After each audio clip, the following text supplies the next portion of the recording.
सांसद जगदीश चिट्टार कहते हैं, जब भाजपा सत्ता में थी हमने लोगों को एक अच्छी भ्रष्टाचार मुक्त सरकार दी और यह सुनिश्चित किया कि ठेकेदारों को बिना किसी कमीशन के भुगतान किया जाए। आज मौजूदा सरकार के तहत कमीशन दुगना हो ಹೋರಾಟವನ್ನು ಮಾಡಿದ್ರು ಕಾಂಗ್ರೆಸ್ ಅವರು ಮತ್ತು ಚುನಾವಣೆಯಲ್ಲಿ ಜನರಿಗೆ ಭರವಸೆ ಕೊಟ್ಟರು ಭ್ರಷ್ಟಾಚಾರ ರಹಿತವಾದಂಥ ಒಂದು ಸರ್ಕಾರವನ್ನು ಕೊಡ್ತೀವಿ ಮತ್ತು ಯಾವ ರೀತಿ ಕಾಂಟ್ರಾಕ್ಟರ್ಸ್ ತೊಂದರೆ ಆಗಿದೆ ಅದನ್ನು ಸರಿ ಮಾಡ್ತೀವಿ ಅವ್ರ ಬಿಲ್ ಪೇಮೆಂಟ್ ಮಾಡಿಸುವಂಥದ್ದು ಯಾವುದೇ ಕಮಿಷನ್ ಇರೋದಿಲ್ಲ ಅನ್ನುವಂಥ ಭರವಸೆ ಕೊಟ್ಟು ಅಧಿಕಾರಕ್ಕೆ ಬಂದರು. ಆದರೆ ಇವತ್ತು ಕಾಂಟ್ರಾಕ್ಟರ್ಸ್ ಪರಿಸ್ಥಿತಿ ಅದೇ ಮುಂದುವರೆದಿದೆ. ಎಲ್ಲಿವರೆಗೆ ನಿನ್ನೆ ಕಾಂಟ್ರಾಕ್ಟರ್ಸ್ ಅಸೋಸಿಯೇಷನ್ದವ್ರ ಅಧ್ಯಕ್ಷರು ಪತ್ರ ಬರೆದು ಮುಖ್ಯಮಂತ್ರಿಗೆ ನೋಡ್ರಿ ಹಿಂದೆ BJP ಸರ್ಕಾರಕ್ಕೆ ಏನು ಕರಪ್ಷನ್ ಇತ್ತು ಅದರ ಡಬಲ್ ಇವತ್ತು ಕರಪ್ಷನ್ ಆಗಿದೆ, ಪ್ರತಿಯೊಂದಕ್ಕೂ ಸದ್ಯಕ್ಕೆ ನಾವು ಹಣ ಕೊಡಲಾರ್ದು ಯಾವುದೇ ಕೆಲಸ ಆಗ್ತಾ ಇಲ್ಲ ಅನ್ನುವಂಥದ್ದು ಇವತ್ತು ಕಾಂಟ್ರಾಕ್ಟರ್ ಅಸೋಸಿಯೇಷನ್ದವರು ಇವತ್ತು ಮುಖ್ಯಮಂತ್ರಿ ಗಮನಕ್ಕೆ ತೊಗೊಂಬಂದಿದ್ದಾರೆ, ಇಡೀ ರಾಜ್ಯದ ಜನತೆ ಗಮನಕ್ಕೆ ತೊಗೊಂಬಂದಿದ್ದಾರೆ.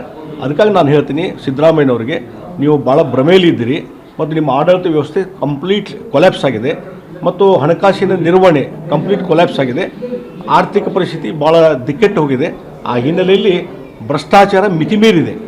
ಈಗ 40% ನೀವು ಅಲಿಗೇಷನ್ ಮಾಡಿದ್ರಿ, ಆ ಡಬಲ್ ಅಂದರೆ ಈಗ 80% ಆಗಿದೆ ಅಂತ ಅನ್ನಿಸ್ತದೆ. ಹೀಗಾಗಿ ಕೆಲವರು ನಮ್ಮ ಕಡೆ ಬಂದವ್ರು ಹೇಳ್ತಾರೆ, ಕೆಲವು ಕಾಂಟ್ರಾಕ್ಟರ್ಸು, ನಾವು ಹೊಸದಾಗಿ ಕೆಲಸ ಹಿಡಿತಲ್ರಿ, ನಾವೆಲ್ಲರೂ ಟೆಂಡರ್ ಹಾಕಿದರೆ ಮೊದಲು ಕಮಿಷನ್ದು ಅಡ್ವಾನ್ಸ್ ಕಮಿಷನ್ ಹಣ ನೀವು ಕೊಟ್ಟ ಮೇಲೆ ನಮಗೆ ನಿಮ್ಮ ಕೆಲಸಕ್ಕೆ ಆರ್ಡರ್ ಕೊಡ್ತೀವಿ ಅನ್ನೋ ಮಟ್ಟಿಗೆ ಸ್ಟಾರ್ಟ್ ಆಗಿದೆ. ಅದರಿಂದ